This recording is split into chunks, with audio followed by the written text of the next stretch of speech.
Hello and welcome back to day 2 of my 12 Days of Christmas challenge. All right, I definitely did not want to record this one just because it felt so vulnerable and just like when you're exposing yourself, oh man, it is so hard. Okay, but but I committed to sharing with you my journey, and so I'm going to do that. And so if you don't want to hear this, you can skip it. But if you don't, then you get to be on this journey with me. And I hope that if you haven't already downloaded the 12 Days of Christmas challenge, you'll be able to find the link in the show notes. And so put a pause to this and go download it so you kind of know like what it looks like and how I am tailoring it or how I'm using it for this 12 Days of Christmas challenge.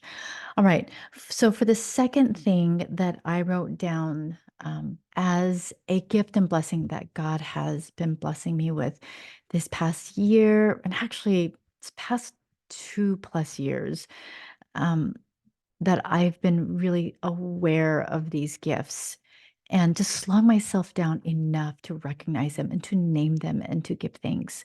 But the second one was forgiveness and to be pardoned of my shortcomings, my faults, and my weaknesses. And you know, I remember, I remember the first day so clearly of my separation and thinking, there is no way that I was wrong. There was no way I was ever at fault for what was going on. And I have to tell you that that was so far from the truth. Now, you probably already know this, but me 2.5 years ago did not know this. And I remember, I'm not sure how long after my separation, I want to say like a year after, maybe, where God just basically said, you need to ask Todd for forgiveness. And I was like, what? I don't want to do that. Are you kidding me? And it took me a couple days to really humble myself and to come to realize that, you know what? I was just as as wrong in this circumstance. Like I was part of creating this circumstance. And I had to take ownership of that part because not everything that I said and did and thought were loving and kind and godlike. They just weren't. And I'm grateful that God understood that I didn't have the capacity to do that at the very beginning of my separation, but that about a year later, I was ready. I was ready for that directive. And and that's not the first time that I've asked for forgiveness.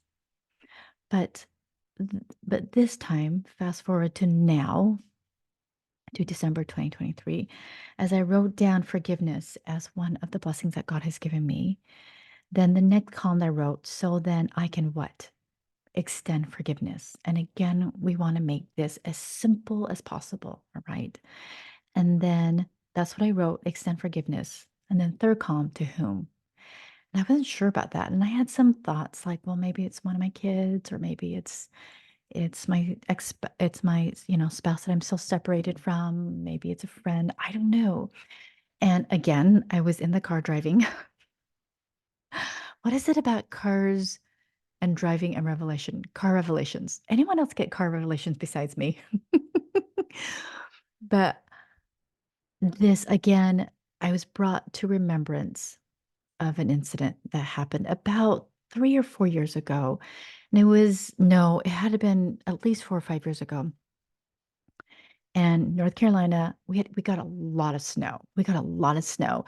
And my kids wanted to go play at this friend's house that was like not close, but it was still in the neighborhood. So I'm like, fine, go ahead and go do that. Well, it was getting late and I needed to go pick them up and it was getting dark. And so I went to go pick them up. I was a little nervous because here they don't plow, they don't salt the roads, they don't do any of that stuff. Not like Utah. So Utah, you guys got it good. Anyway, they got into the car and I went to put in reverse to back up out of the driveway. Well, this is a thing about in my neighborhood. in lots of neighborhoods here, is that we have like these ditches, and there's a very specific name for that, and I don't know. So if you're a North Carolinian and you know what it's called, will you please text me the word? Anyway, it's so that the water, because it rains a lot here sometimes, it's these ditches, they catch the rain and then they will like channel them downstream, right? Well, this driveway, underneath the driveway was the ditch. And so it was really narrow at a certain point.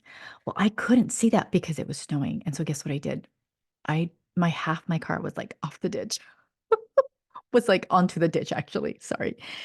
And of course, there's nothing I could do. I had to get everyone out, call a tow truck, call my husband so he can pick us up. And I was so mad.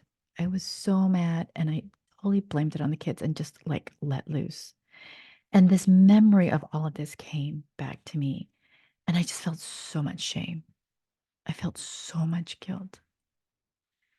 And as I was just sitting with this, and I could feel the tendency to want to blame my kids and get angry, but I didn't let myself. I just let myself just feel the shame and the guilt of what happened and what I did. And then I just remembered what the second challenge was, is to extend forgiveness. And I realized that God wanted me to extend forgiveness to myself for that incident, for not only doing that, but for getting mad at my kids and blaming them. And that was really hard because, in all honesty, I didn't think I deserved it. 5 years later, I still didn't think I deserved it. But apparently, God wanted me to forgive myself. And I did. I had to take a really deep breath, and I had to believe that I was forgivable. That act was forgivable. That incident in my life was forgivable. It was amazing what happened, because once I took that leap of faith, I could just feel God's love just overpowering me and just filling me with such conviction and witnessing to me of how much he loved me enough that he needed me to let this part of myself go. And what's so interesting, and I'm curious to know if this is going to be a pattern, but on the first day, when I was shown who I needed to show grace, for me to do that, I also had to forgive her. And then here I am on day two.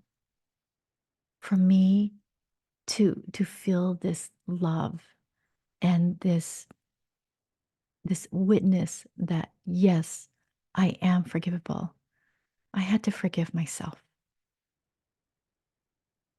And so I'm super grateful that I don't have to carry this rock. I don't have to carry this burden, you know? And so I don't know what your day two is, but whatever it is, I hope that you will challenge yourself to show this blessing, to extend this blessing out to someone else. And then to be open to revelation, to be open to hearing God's voice as to who you are meant to extend this to. All right. And then to take that leap of faith and believe that that is what God wants you to do. This is a beautiful, beautiful practice of intentionally seeking out God's voice and to really harness your skill, your ability to receive and to act upon revelation. Okay. All right. I'll talk to you tomorrow. Take care. Bye.